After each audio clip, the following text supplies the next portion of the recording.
Hello, and welcome back to Role Player Rewind. As always, I'm your humble host, coming at you with another role-playing game classic for your consideration. Following the big success of the Super Nintendo Entertainment System release of Final Fantasy II, known as Final Fantasy IV in Japan, in the US, Square Software wanted to broaden the appeal of role-playing games in order to continue to enjoy such success and bring in more gamers. The developers of Square were concerned that role-playing games were more complicated and required much more of a time investment than the more casual gamer would be willing to put into playing the game. Though Final Fantasy IV had strong sales numbers, it could not be compared to the success of role-playing video games in Japan, and thus the Japanese developers believed that the higher difficulty of RPGs compared to more casual games was turning off American audiences. While there is probably some truth to that notion, it's more than a little insulting to think that Square of Japan considered American gamers so much worse than Japanese gamers, such that Final Fantasy IV, released in America as Final Fantasy II, was literally dumbed down and made considerably easier. The title that we will be looking at in this episode is the product of Square's decision to broaden the appeal of Japanese role-playing games, also known as JRPGs, and gain more success in the mainstream gamers market. Would this attempt to appeal to both hardcore role-playing gamers and casual gamers alike succeed? Let's find out! Now, come and journey with me to the world of sword and sorcery that is Final Fantasy Mystic Quest.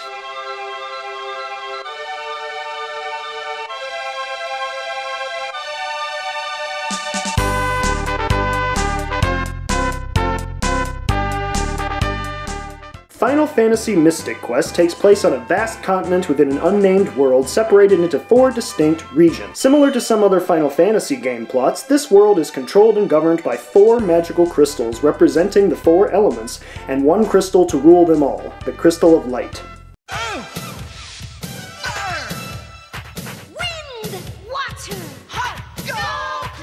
The game immediately drops the player straight into the action. Playing as a young warrior originally named Benjamin, though the player can input whatever name they wish, you must escape his village while it collapses from an earthquake. A mysterious old man conveniently appears to enlighten him to an ancient prophecy which predicted that a group of monsters simply known as the Vile Four would steal the crystals and instigate mass chaos and destruction. The old man declares our hero to be a knight who is destined to recover the crystals and return the world to peace and harmony. It's a little amusing to me that the first guy this man sees running out of a collapsing village simply must, of course, be the hero of legend. How is he so certain that this shrugging man of mystery is the hero of legend?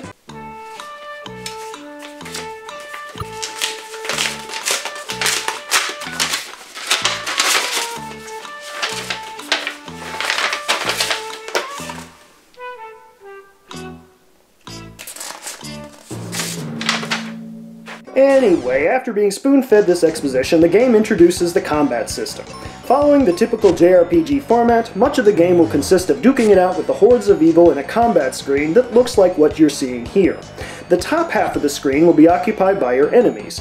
The hero, and any ally he may discover along the way, occupy the bottom, along with the status bar displaying their remaining health or hit points, their current equipped weapon, and their experience level. Each battle begins with the player given the option to engage or flee. When the battle inevitably begins, the player is given the ability to attack, defend, cast a magic spell, or use an item. In other words, nothing too groundbreaking or complicated here.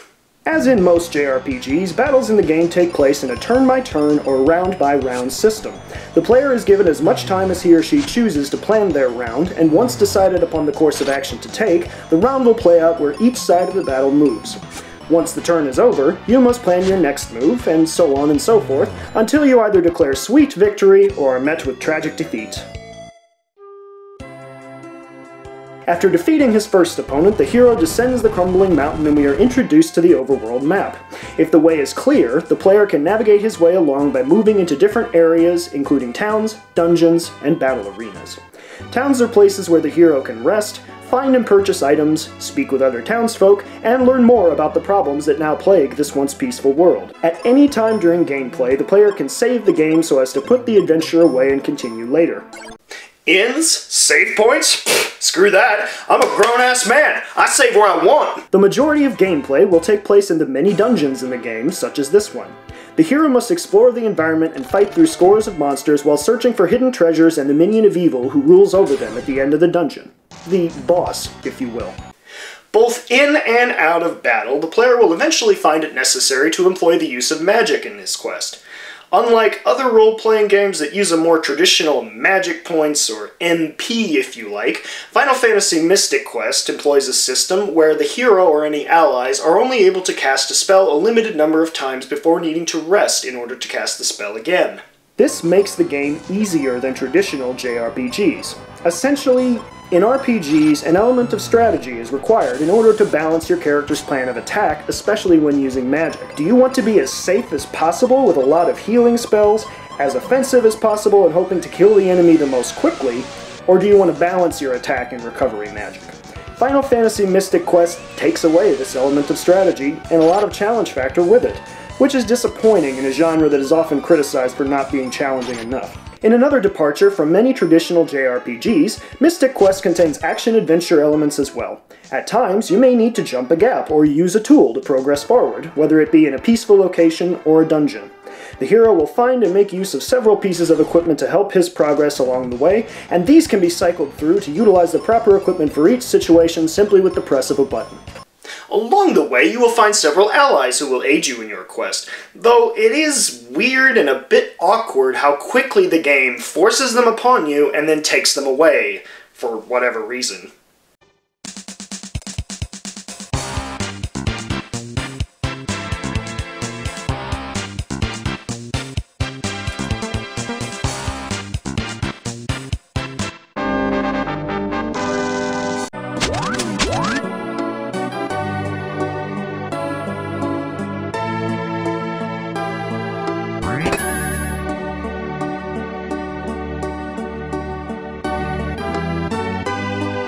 This happens very often and is so sudden that it's jarring, and really annoying because the game makes it pretty much impossible to plan whether you'll have someone with you or not. And something to keep in mind for later, this game has enough cheap deaths in it that you really don't want to be going alone while playing this because... Ah, there you are. We're coming with you. Whoa, Swedish? Hi? What's going on? Trust me, you're gonna need our help if you're gonna get through this review. Okay, I guess.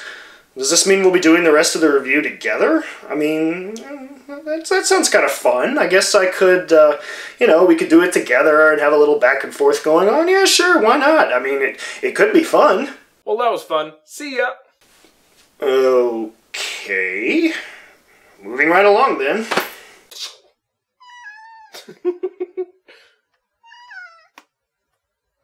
Kato Bazooka! In general, the game contains a number of interesting, if undeveloped, characters, and their interactions with the hero are often amusing, with the hero just shrugging his shoulders as if to say, well, okay, whatever. Look, there's even a pirate captain in this game. You may kill me, but you may never insult me. Who am I? I'm Captain Jack Sparrow. No, Captain Mac, not Captain Jack. Smartass. There are a few different types of weapons the hero can acquire and use on his way, and there are several upgraded versions of these basic weapon types that you will find as you progress further and further through the game. It's a disappointment that Mystic Quest lacks more of a variety in weapons to use, though, because part of the real fun of RPGs is finding or buying new and different types of weapons. Mystic Quest in general leaves much to be desired as far as variability in the weapons, armor, and accessories department. An always important aspect in a good RPG is the music. The music in Mystic Quest is somewhat hit or miss, ranging from catchy and epic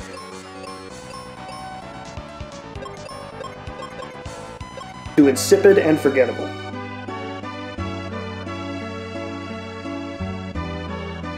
The driving, battle, and boss themes are noteworthy, as well as the damn catchy intro theme.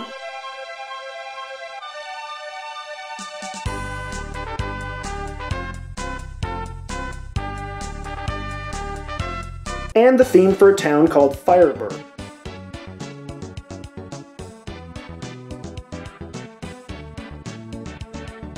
The dungeon exploration fare is appropriately mysterious with a hint of dark intent and builds in scale as the game progresses. Occasionally, though, the soundtrack really shines when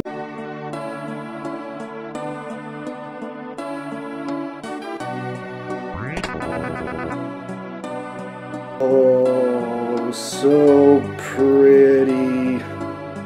JRPG purists will probably dislike that there are no random encounters in this game, but I believe this to be a strength of Mystic Quest. In my opinion, if there's one thing that can really make you dislike an RPG, it's an absurdly high random encounter rate. The bevy of historical and mythical creatures you'll run into in this one is a bit cliched, but still rather dramatic and interesting. At one point, you even run into fucking Medusa. Please, God, let this work! Though the game boasts a nice variety of fiends and monsters to battle, it's very clear that the RPG cliché of palette swapping to create more monsters rather than creating new original ones is very much at work here. What do I mean by palette swapping, you may ask? Traditionally, in order to save time in artwork, writing, and production, many JRPGs will employ the use of palette swapping. How this works is simple. Need a new monster? Well, just change the color, change some of the attacks, make up a new name, and bam! There you go, new monster.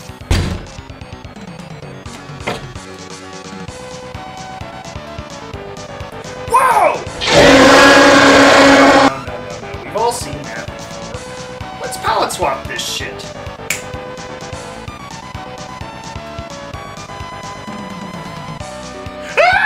Speaking of the monsters, is it just me, or were the writers all on very strict diets while they were coming up with the names for the monsters in this game? Seriously, look at this. Huh? Brownies? Okay, I guess that kind of makes sense. They were in that Willow movie. But, whoa. Mint mints? I just love mint. Oh, come on! Hot wings? Oh, yes. Nice and spicy with just a little bit of blue cheese and ranch. Oh, for crying out loud, Reuben! Aw, what the hell's going on here? What, is the last boss in the game gonna beat the Hamburglar? Oh, you are tearing me apart, Mystic Quest! Let's get lunch to film this. One serious issue that hampers the game are the status attacks. Most, if not all, of the enemies will constantly attack your characters with status conditions, such as sleep, poison, paralysis, confusion, or even worse, the instant death of turning you to stone. Status attacks are nothing new to role-playing game veterans, but this game goes beyond the pale of having the monsters constantly throwing status attacks at you. Most, if not all, will even counterattack every successful hit with a status condition. That's a little cheap, don't you think? Here's the real problem with this. You can only have 2 characters at a time in your party. Yet you can be attacked by up to 3 monsters in a single fight. Even 2 monsters, if the game's artificial intelligence is feeling particularly nasty, can instantly kill your party with 2 straight status attacks in a row. Say, stoned and paralysis. Boom! Instant death and game over. And if you're alone and the monsters hit you with a status attack, again, instant death, and there's absolutely nothing you can do about it. That's not challenge factor, that's just unfair game design. That's just stupid game design. As if the developers could sense that this would be a problem, they solve it by instituting a retry option. If your heroes fall in battle, just hit the retry button and start it back at the beginning of the battle, no harm, no foul. While this solves the problem of the cheap instant deaths, it also outright annihilates any challenge factor that the game might otherwise possess. Basically, you can't die unless you choose to quit, and as I pointed out before, you could save anywhere in the game, even 1 step away from a boss battle in a dungeon. And, unless you put yourself in a spot where you're trying to take on a boss without having leveled up enough, a situation that will rarely happen in this game unless you do your best to avoid any and all encounters, you pretty much can't lose. That's a serious strike against any game in my opinion, much less this one, because you can almost hear the game patronizing you the whole time after it cheaply kills you over and over and over again. Oh, that's okay, little buddy. You wanna try it again? You wanna try it again? Oh, I'm sure you'll get it this time. That's okay, just try it again. Final Fantasy Mystic Quest is significantly shorter than most JRPGs, especially these days. With a playing time of a little over 10 hours, fans of huge, epic stories with a ton of gameplay required to finish them will be disappointed by the scope of Mystic Quest. At the end of this somewhat short tale, a really nice piece of music plays as the credits roll and our hero sails off for new adventures. Just like the wind, I've always been drifting high up in the sky that Nope! Not over it yet!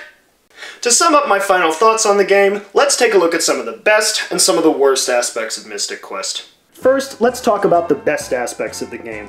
Final Fantasy Mystic Quest is a lighthearted, optimistic adventure that is easily accessible and a great way to introduce a player to RPGs. Also, a true strength of Final Fantasy Mystic Quest is that random battles are eliminated. This gets around the problem that a lot of RPGs struggle with a very high encounter rate, which can be very frustrating. And finally, Final Fantasy Mystic Quest has an often epic and very catchy musical score. Now let's talk about the worst aspects of Mystic Quest. First, the overly simplistic story with few twists, almost no character development, and very little depth. You don't know that much about, nor do you really care about these characters all that much. Also, the overly simplistic, yet still at times cheap and unfair, combat system. The game is essentially too easy, and when it's not, it's just really frustrating the heck out of you. And finally, there really are very little variety in terms of items, weapons, and spells. Considering that's where role-playing games get most of their development and fun at, that's a big strike. And there you have it, folks. Final Fantasy Mystic Quest. Is it perfect? Obviously not. Is it a complete insult to American gaming audiences' intelligence and gaming aptitudes? Perhaps, but I contend that you have to remember the context. American audiences arguably weren't really ready for JRPGs yet. They hadn't received full acceptance or popularity with the mainstream gamer, and they really wouldn't until some of the later Final Fantasy games were released, especially that of Final Fantasy VII. One also has to keep in mind the target audience for this game. I was 10 years old when I first played this game. Lightheartedness, fun mixed in with some epic sword and steel action with a lower difficulty was perfect for me at the time, and I really took to it and loved it for it. One gamer in particular that I've spoken with about Mystic Quest remarked that it was really the first role-playing game that he ever played, which made it perfect for him as well. You see, folks, RPGs don't have to be endlessly complicated and deep to be fun and enjoyable.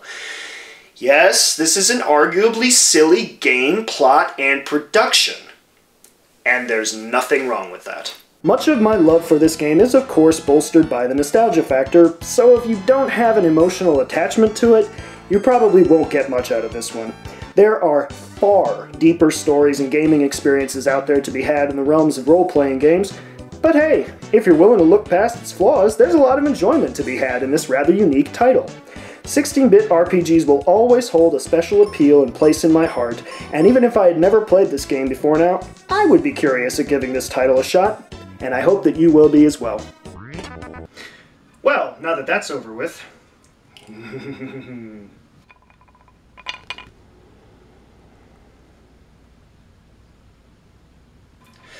Oh yes, come to daddy, my sweet, sweet deliciousness. Oh,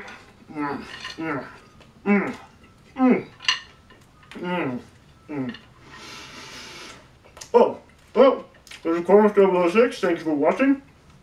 Be sure to tune in next time for another role-playing classic. Till then, I wish you all the patience in the world to level grind, and all the wisdom to save early and often.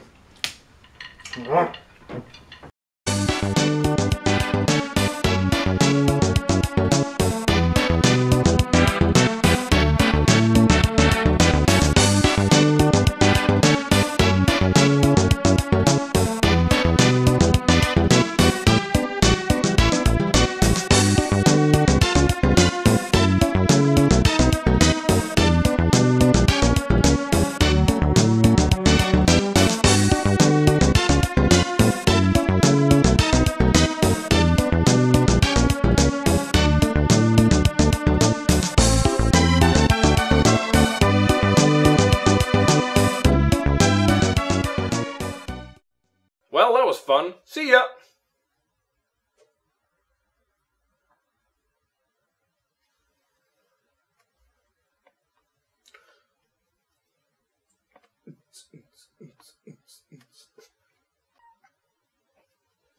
check out this new invention I made. You?